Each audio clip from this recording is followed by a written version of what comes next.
We do have a special guest on today. He's a regular, and we enjoy having him on because he speaks the truth and has amazing knowledge on all these topics happening around the world and obviously in this country also. Daniel Levin back on. Definitely check him out, daniellevinauthor.com, to find more about him and also to check out his book out. And we'll go through that in just a second. But Daniel, thanks so much for coming on. Greatly appreciate you always coming on the program again. Thanks, Rob. It's always a pleasure. This is kind of going back towards, quite a while ago. And you can correct me if I'm wrong, because you're a man of history and would know this off the top of your head, probably back to the 70s or 80s with the Wahhabism. I know you stated that early in the interview, and how in these madrasas, they were really, and they teach them, and they're still there today, teaching anti-Israel, anti-American sentiments throughout the classroom.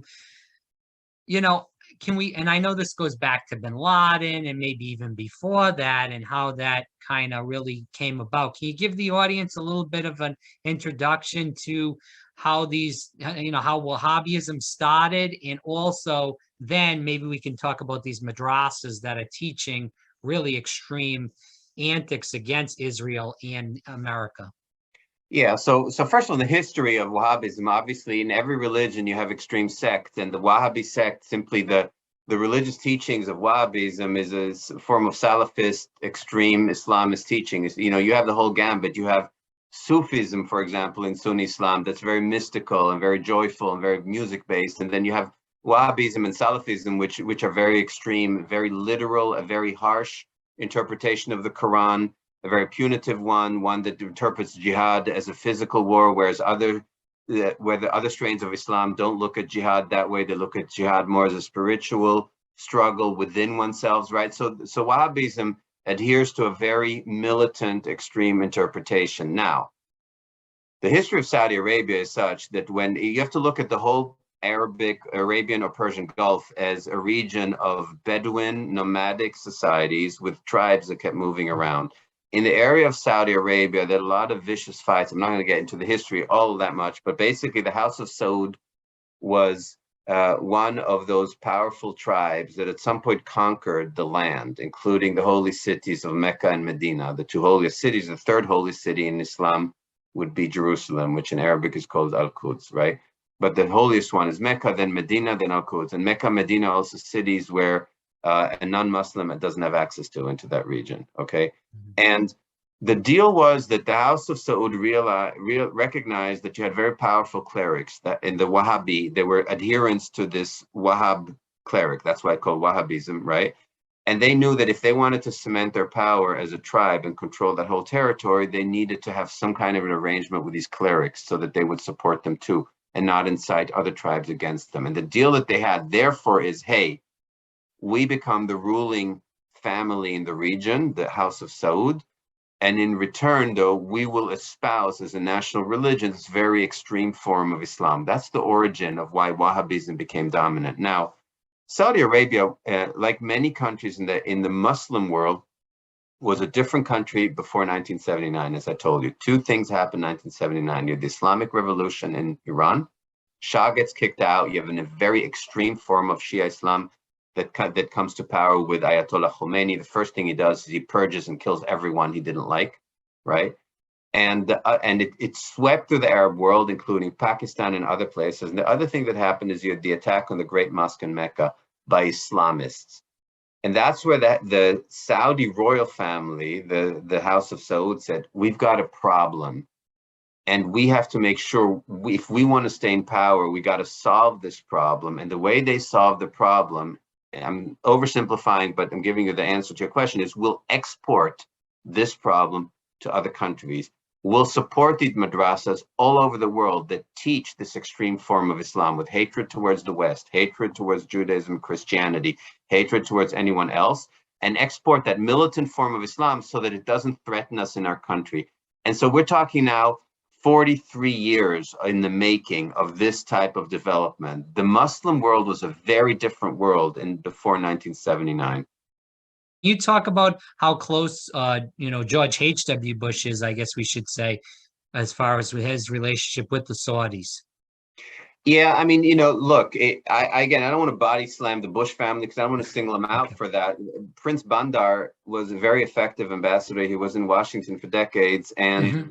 the reason he was called Bandar Bush is he was particularly close to the Bush family. But Republicans and Democrats had fantastic and close relationships with him, and for decades, the Saudis were viewed as that kind of a relationship. A similar player today in Washington is Yusuf Al Otaiba, the ambassador of the United Arab Emirates in Washington, of Abu Dhabi, who's playing a similar role, right? Even though he was very close to Kushner and Trump, he still has a preeminent role, and still his parties are still legendary, and people love to go to his place. It's a similar kind of role as Prince Bandar. They understand Washington really well. They understand the importance of money in Washington and of fossil fuel industry and lobbying. Now, it so happens that the South in the United States, and Texas in particular, is a very outsized power in US politics. We can get into that and the remnants of the Civil War and why that's the case. So in Texas, of course, the oil industry is a dominant industry in Texas. So there's all this connection. The Bush is a Texan family, right? So you have a lot of economic power in the US that has tremendous political influence that is based on the oil industry. And this goes into Africa too. This is Exxon. Rex Tillerson, who was a CEO of Exxon, who became Secretary of State, who had tremendous power in Central Africa through Exxon. So this gets a little more complicated than that. But the Saudis were smart in understanding the U.S. dependence on fossil fuel. We still consume per capita way more energy and fossil fuels than any other country in the world. We emit way more than any other country per capita in the world too, right? So I think that until we fundamentally change and not just our energy policy, but our energy consumption and our energy sources, until that changes, Saudi Arabia is going to continue to play that role in the US life. I want to ask you this. This was an audience question. I know this happened a little while ago. This was during the Obama administration. I believe it was in like 2016, where they did pass that bill through the House and the Senate. And then President Obama vetoed it for the 9/11 victims to sue the government of Saudi Arabia. Can you talk, if that did go through, how that really would have shook up Saudi and American relations? Yeah, I think if that had gone through, what happens there essentially is you're trying to pierce what we call sovereign immunity, right? So in other words, you're trying to essentially not just find settlements that are compensatory settlements, but you're rather trying to go after individuals. And that would have also gone straight to King Salman, because when he was governor of Mecca, he was directly funding Islamist so-called charities abroad, a lot of them in Bosnia and in other countries in Pakistan. So they were establishing a causal relationship between that kind of funding and those groups, and then the hate preached in those groups and 9/11, right?